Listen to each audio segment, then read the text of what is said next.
Pinunan sa atin siya ng bunga, bibigyan natin siya ng reward. Bibigyan natin ng swamp fertilizer. Maganda talaga to mga kasama, niwala kayo sa akin. Kung meron kayong panahong gumawa nito, gumawa kayo. Yung mga nakasubaybay sa akin, malalaman nila yan.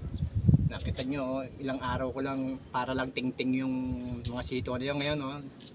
Ang lalaki na, halos magulang na, tingnan eh. Kaya pinitas ko na eh. O ngayon dahil pinisatasan natin siya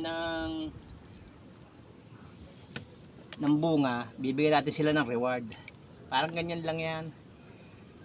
Po-comfort din natin sila dahil para lalo siyang sipaging mamunga.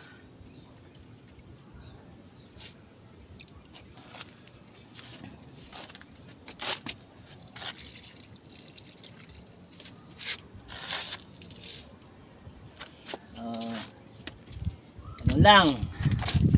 Ganyan lang ang sistema ng pagtatanim. Maraming salamat ulit sa inyo. Thank you for watching.